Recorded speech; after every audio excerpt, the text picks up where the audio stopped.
Fin du régime d'Ibrahim Boubacar Keïta. Le président malien a cédé son siège ce mardi soir sous la pression des militaires. La voix grave, il s'est adressé à ses concitoyens via la télévision nationale.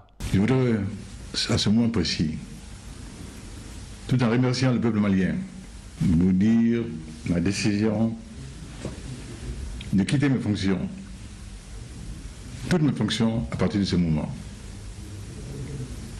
Et avec toutes les conséquences de droit,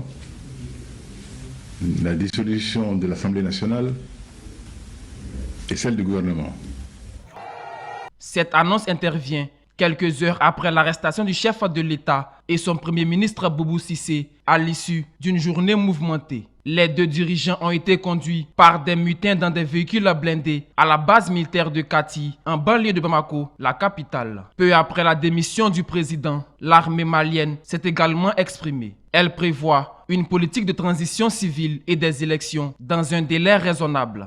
Maliennes et Maliens, nous ne tenons pas au pouvoir, mais nous tenons à la santé du pays, qui nous permettra d'organiser dans des délais raisonnables consentis des élections générales.